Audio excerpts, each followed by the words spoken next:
Billy Gibbons has been a friend and a customer for quite some time, and back when he played the Molson Amphitheater just this last year in the summertime, he was nice enough to invite myself and my wife and kids down to the show, and he treated them, just great. He's like a big uncle type of thing,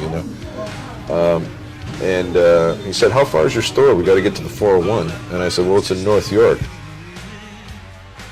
just Yonge Street near the 401 on the way to Ottawa is where we've got to go, basically." So I said, "Follow me up if you want." And he said, "Well, I'll have to talk to my tour bus driver and see."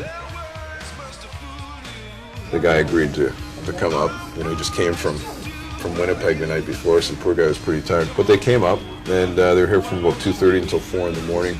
And Billy played a whole bunch of things, a whole bunch of different guitars and amps that he liked, and we did a little, deal. He bought some of our feature pedals, which we manufacture here. We have a variety of people that are using them. Is that your own brand name? Yes, we designed the pedal here. Ilich Chiliachki is the design engineer, and basically we've got White Zombie, who used them on their recording after the second day that they showed up in Los Angeles. We have them being sold in Japan, and also locally. And what we can do with this is basically have it voiced specifically to an amplifier and a guitar. If we want, we can get that specific with the pedal, as opposed to sort of one-size-fits-all kind of approach. So Billy came in and he bought a few of those pedals, and he was really blown away with it, which is great because he's getting all this stuff always offered to him or given to him for free, so it was a nice compliment.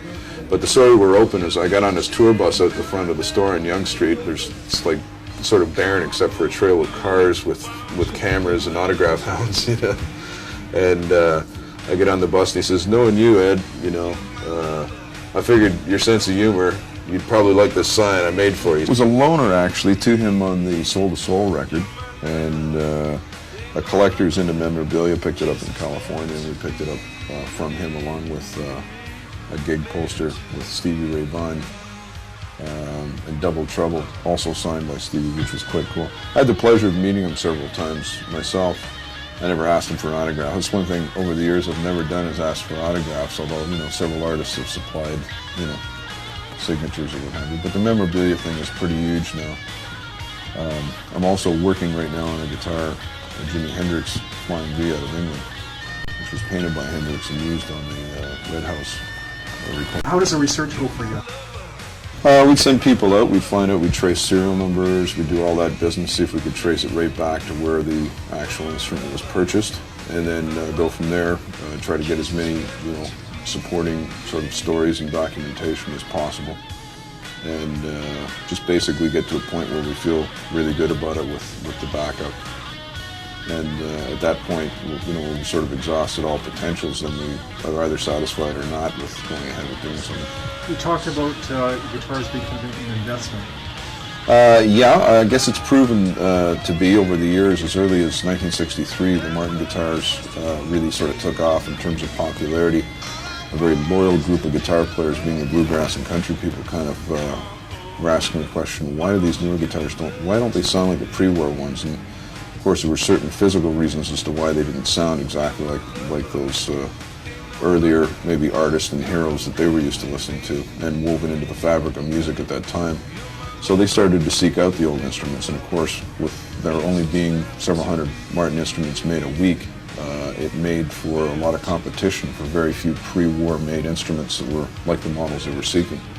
So it drove the prices up to an extraordinary amount, seemingly to those that were trying to acquire them over a very short period of time. And the same thing happened with Gibson.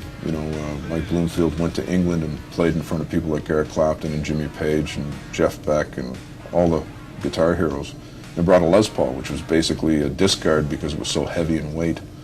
They never made that many of them, but it sounded great, and it sort of was a great integral sort of bluesy rock sounding instrument. And the English guys threw down their Telecasters and went out and sought out all these guitars, all these 59 Les Pauls, and there's a big craze of that. Jimmy Page is still identified as being one of the biggest guys to use one.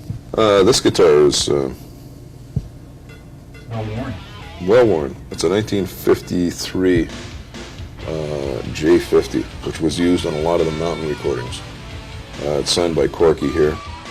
Corky Lang was the drummer of Mountain. But Felix Pappalardi and Leslie West used it on several tracks on the original Mountain Climbing and on several other records as well. A guitar like this is what's considered to be real memorabilia, something that's actually a used instrument, something that a band has used on a tour versus maybe something that's been in a radio contest where it's been signed and there's been maybe multiples, or a guitar that's got a lot of signatures on it, for instance, that are a varied group of people, because what will happen is people like the hard rocker after this type of an instrument that was actually used by the artists versus and collectors that are really, I mean, they're also looking for signed guitars as well, but they don't have the same value as say something that was actually, you know, part of the history. This was played on any particular tunes that we were The Laird was one, but I've got the documentation in a file, but